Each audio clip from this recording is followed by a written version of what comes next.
ಪ್ರತಿಧ್ವನಿ ಕನ್ನಡ, ಪ್ರತಿಯೊಬ್ಬ ಕನ್ನಡಿಗನ ಧ್ವನಿ. ಕಿತ್ತೋದ ರಸ್ತೆಗಳನ್ನು ಬೇಗನೆ ದುರಸ್ತಿಗೊಳಿಸುವಂತೆ ಸಾರ್ವಜನಿಕರ ಆಗ್ರಹ. ಹೌದು, ಗದಗ ಜಿಲ್ಲೆ ಲಕ್ಷ್ಮೇಶ್ವರ ತಾಲೂಕಿನ ಕೊಂಡಿಕೊಪ್ಪ ಕ್ರಾಸ್ನಿಂದ ದೇವಿಹಾಳದವರೆಗೆ ಸುಮಾರು 16 ಕಿಲೋಮೀಟರ್ ರಸ್ತೆ ಇದ್ದು, ಈ ರಸ್ತೆಯಲ್ಲಿ ಲೆಕ್ಕವಿಲ್ಲದಷ್ಟು ತಗ್ಗು ಗುಂಡಿಗಳು ಬಿದ್ದಿವೆ. ಜೊತೆಗೆ ಇದರ ಮಧ್ಯೆ ಬರುವ ಬಡ್ನಿ ಗ್ರಾಮದ ಹಳೆಯ ಸೇತುವೆ ಒಡೆದಿರುವುದರಿಂದ ವಾಹನ ಸವಾರರಿಗೆ ಬಸ್ಸುಗಳಿಗೆ ಓಡಾಡಲು ತೊಂದರೆಯಾಗಿದೆ. ಇದರಿಂದ ಸಾರ್ವಜನಿಕರಿಗೆ ಆತಂಕ ಮೂಡಿದೆ. ಆದಷ್ಟು ಬೇಗನೆ ರಾಜ್ಯದ ಮುಖ್ಯಮಂತ್ರಿ ಸಿದ್ದರಾಮಯ್ಯನವರಿಗೆ ಶಿರಹಟ್ಟಿ ಮತಕ್ಷೇತ್ರದ ಶಾಸಕರಾದ ಡಾಕ್ಟರ್ ಚಂದ್ರಲಮಾಣಿ ಅವರು ಶಾಸಕರ ಅನುದಾನದಲ್ಲಿ ತಾತ್ಕಾಲಿಕವಾಗಿ ರಸ್ತೆಯನ್ನು ದುರಸ್ತಿಗೊಳಿಸಲು ಅನುದಾನ ಮಂಜೂರು ಮಾಡಿಸಬೇಕೆಂದು ಒತ್ತಾಯಿಸಬೇಕೆಂದು ರಾಜ್ಯ ಜೆಡಿಎಸ್ ಸಂಘಟನಾ ಕಾರ್ಯದರ್ಶಿ ಹಾಗೂ ರಾಜ್ಯ ಸೇವಾದಳ ವಿಭಾಗದ ಮುಖ್ಯಸ್ಥ ಯಲ್ಲಪ್ಪ ಹುಗಾರ್ ಈ ಭಾಗದ ಸಾರ್ವಜನಿಕರ ಪರವಾಗಿ ವಿನಂತಿಸಿದ್ದಾರೆ.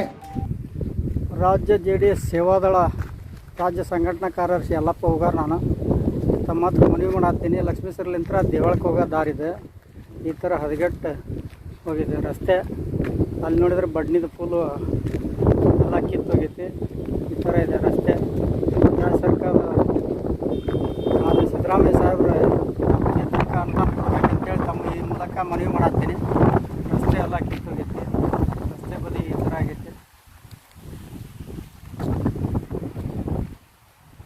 ಶಾಸಕರು ತಾವು ಡಾಕ್ಟರ್ ಚಂದ್ರಲಮಾಣಿ ಅವರ ತಮ್ಮ ಅನುದಾನದಲ್ಲಿ ಏನಾದರೂ ಒಂದು ಸ್ವಲ್ಪ ಸೂಕ್ತ ಕ್ರಮ ತೊಗೊಂಡು ಸ್ವಲ್ಪ ಅನುದಾನನ